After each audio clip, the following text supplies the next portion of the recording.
한 청년이 있습니다. 이 청년의 가문은 아주 명문 가문이고 또 그 가문에는 많은 건물과 집안 대대로 내려오는 많은 재산도 있죠. 한마디로 부유하고 유명한 명망 있는 가문의 한 청년이었습니다. 게다가 그 청년은 서울대 경제학과를 나와서 비상한 머리도 가졌고 또한 5개국어 이상을 말하며 또한 사람들을 이끄는 리더십도 굉장히 탁월했죠. 요즘 말로 하면은 엄치나 혹은 알파남이라고도 얘기할 수 있을 것 같습니다. 하지만 그 청년이 어느 날 자신이 가진 모든 것을 다 포기하고 무언가를 쫓기 시작합니다. 그러면 우리는 다 굉장히 궁금해지죠. 과연 그 청년이 본 것이 무엇인가? 도대체 무엇을 쫓길래 그 모든 것들을 다 버리고 떠날 수 있지? 모든 것을 다 버릴 만큼 쫓는 그것이 그렇게 귀한가? 라는 이런 의문이 자연스럽게 들죠. 빌립보서 3장 8절과 9절입니다. 또한 모든 것을 해로 여김은 내 주 그리스도 예수를 아는 지식이 가장 고상하기 때문이라. 내가 그를 위하여 모든 것을 잃어버리고 배설물로 여김은 그리스도를 얻고 그 안에서 발견되려 함이니. 네, 바울의 이야기를 요즘 청년으로 한번 변경해서 말씀드려봤습니다. 바울은 자신이 가진 모든 것을 배설물로 여겼다라고 하면서 그리스도 예수를 알고 싶어 했고 그리스도 예수를 얻길 바랬습니다. 우리 역시도 이 예수 그리스도를 알면서 누리는 기쁨과 행복이 충만해지기를 바라는 마음에 예수님에 대한 시리즈 설교를 준비하고 있습니다. 주께서 허락하신다면 아마도 15번에서 20번 정도 할 것 같습니다. 설교자인 저는 준비하는 와중 가운데 또한 여러분들께서는 설교를 들으시면서 우리 모두가 그리스도 예수를 아는 기쁨으로 충만해지길 바랍니다. 혹시 여러분들께서는 최근에 언제 행복하셨나요? 난 지금 너무나 행복해 라는 이 감정을 언제 느끼셨는지 굉장히 궁금합니다. 행복의 크기에 따라 각자 다 다르겠지만 소소하게는 맛있는 음식을 먹으면서 혹은 마음이 잘 맞는 사람과 대화하면서 혹은 자녀들이 내 말을 잘 들을 때 우리는 소소한 행복을 느끼곤 하죠. 혹은 내 배우자나 자녀에게 좋은 일이 생겼을 때, 예를 들면 자녀가 좋은 직장에 취업한다거나 아니면 좋은 대학에 들어간다거나 아니면 좋은 배우자를 만난다거나 직장에서 승진한다거나 등등 우리는 제법 큰 행복을 느끼기도 합니다. 이러한 행복은 우리의 삶을 굉장히 풍요롭게 하기도 하고 또한 하나님께 감사하기도 하며 삶의 작은 쉼을 누리게 하기도 하죠. 이 행복의 공통점이 하나 있는데 바로 내가 무언가를 받았다 혹은 나에게 어떠한 유익이 있다라는 공통점이 있죠. 반면에 다른 종류의 행복도 있습니다.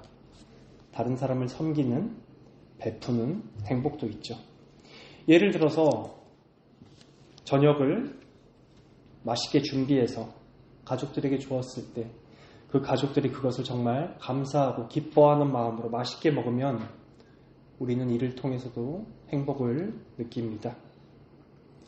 호떡을 정말 맛있게 구워서 그 호떡을 사람들이 먹고 감사하고 기뻐하고 즐거워할 때 우리는 호떡 전도의 행복을 느끼기도 하죠. 우리는 무언가를 다른 사람에게 주어서 행복하기도 하고 무언가를 받아서 행복하기도 한 사람들입니다. 반면에 예수님께서는 어떠실까요? 무엇이 예수님을 가장 기쁘게 할까요? 성경에 보면 제자들이 모든 것을 버리고 예수님을 따른다고 했을 때 그분께서는 기뻐하셨습니다. 신자들이 작은 것에 충성해서 큰 것에도 충성할 수 있게 되었을 때 예수님께서 기뻐하셨다라고 표현되어 있기도 하고, 하나님께서 어린 아이와 같은 이들에게 진리를 나타내실 때 예수님께서는 기뻐하셨다라고 기록되어 있습니다.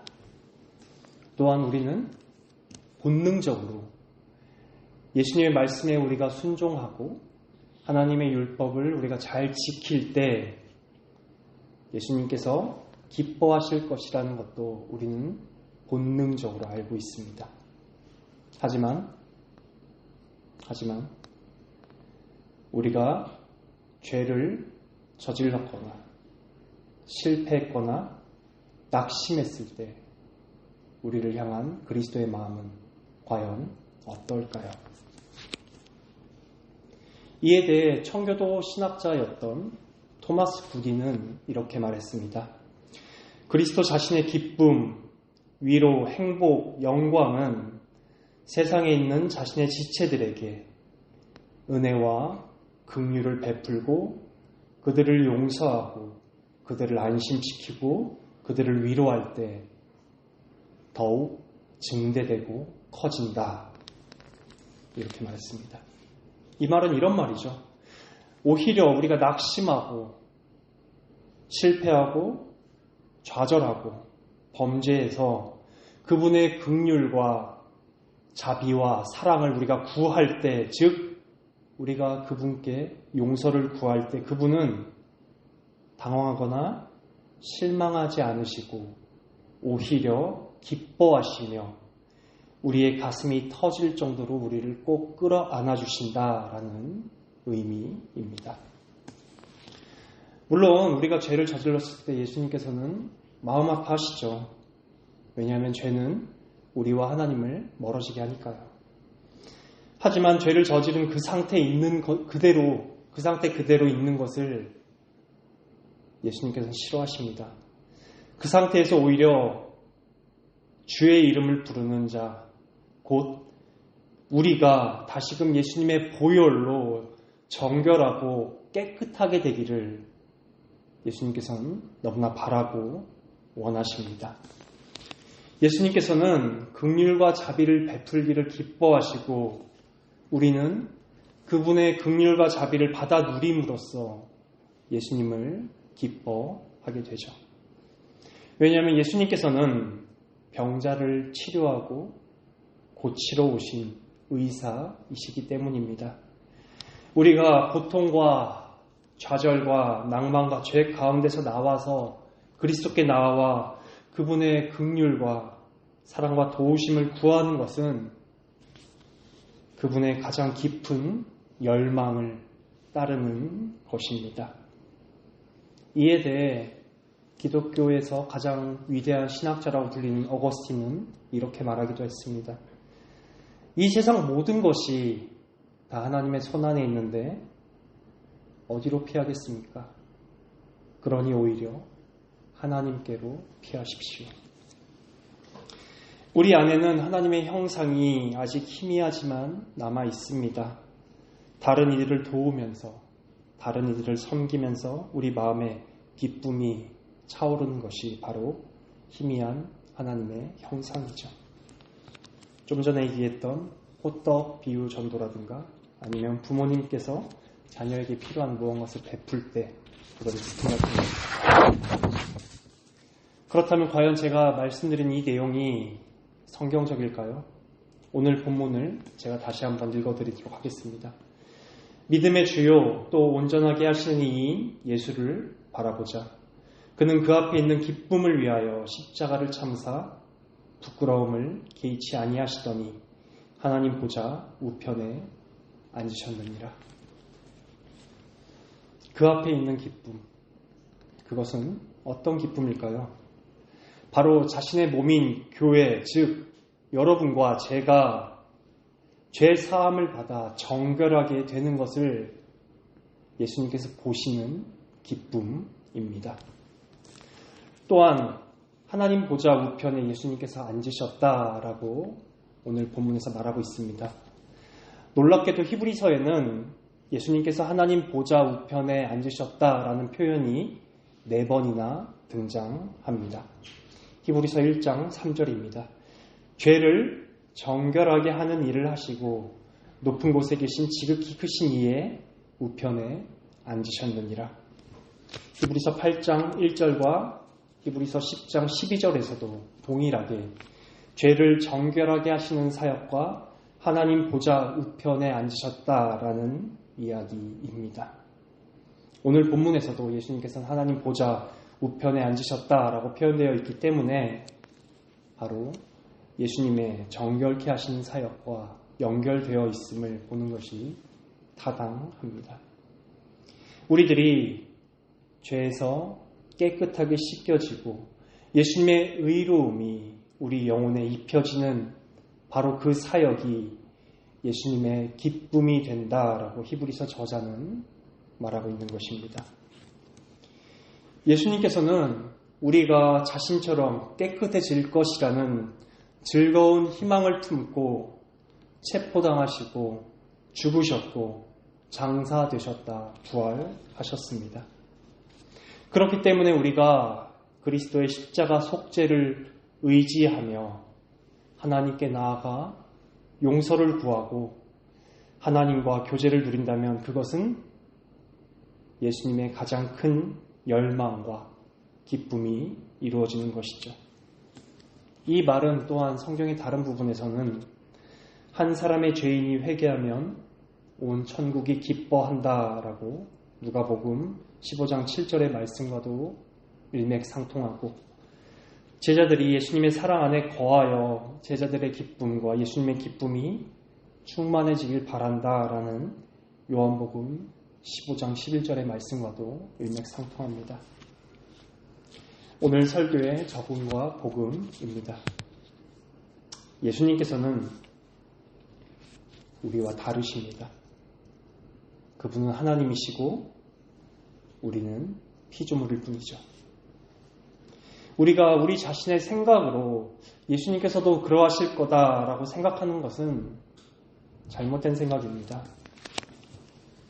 우리는 우리 자신에게 잘못한 누군가를 용납하고 받아주기를 주저하지만 예수님께서는 오히려 기뻐하시고 행복해 하십니다.